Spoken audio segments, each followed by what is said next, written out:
দীর্ঘ ৩ দশক পর সালমান শাহর হত্যার খুনিদের বিচার হচ্ছে এদেশের মাটিতে। আর সালমান শাহর স্ত্রী, সাবেক স্ত্রী, এই যে সামিরা, ডন, এরা সবাই মিলে মোট ১১ জন মিলে কিন্তু সালমান শাহকে হত্যা করেছিল। সালমান শাহ আসলে মরে গিয়েও এখন কিন্তু তরুণ যুবকদের মাঝে এখনও বেঁচে আছে।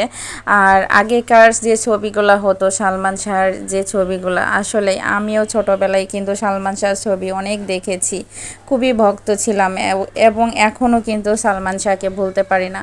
এরকম কিন্তু হাজার হাজার দর্শক আছে, ভিউয়ার্সরা আছে, সালমান শাহকে মনে রেখেছে।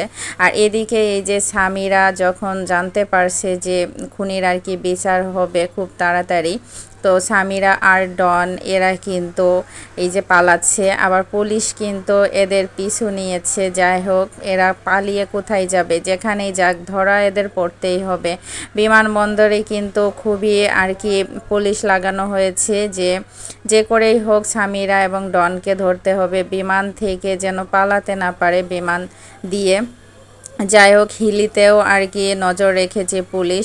তারপর এই যে বাসাতে সালমান শাহ আর কি হত্যা হয়েছিল, সামিরা ডন খুন করেছিল, তো সেই বাসাতে ইস্কাটন মির্জা, ওই বাসাতে এই যে পুলিশ এসেছে, তদন্ত করছে।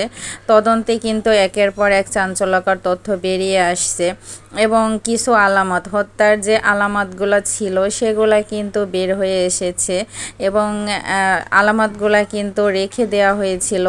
এবং সালমান শাহর মা নীলা চৌধুরী বলেছিল, আমার ছেলের মৃত্যুর বিচার একদিন অবশ্যই হবে। আর এই যে খুব শীঘ্রই কিন্তু হতে যাচ্ছে, সামিরার ফাঁসি হবে, কারণ সামিরা এবং ডন এই দুজন মিলেই কিন্তু খুন করেছিল। আর খুন করার পরে কিছু আলামত রেখেছিল, সেই আলামতগুলো ধরেই কিন্তু এখন তদন্ত হচ্ছে। আর যদি এরা সত্যি যদি খুন না করতো তাহলে কেন পালাতে যাচ্ছে? এরা কিন্তু পালাইছে, তো এদেরকে কোথাও খুঁজে পাওয়া যাচ্ছে না, ফোন, হোয়াটসঅ্যাপ সব কিছুই বন্ধ আছে। যাই হোক, সত্য কখনো চাপা থাকে না, সত্যর জয় সব সময়ই হয়। সালমান শাহ কিন্তু অনেক সুন্দর সুন্দর ছবি বানাতো, আসলে সেই ছবিগুলা কিন্তু এখন আর ওরকম দেখা যায় না, কিন্তু খুবই ছিল সালমান শাহ ভক্তরা।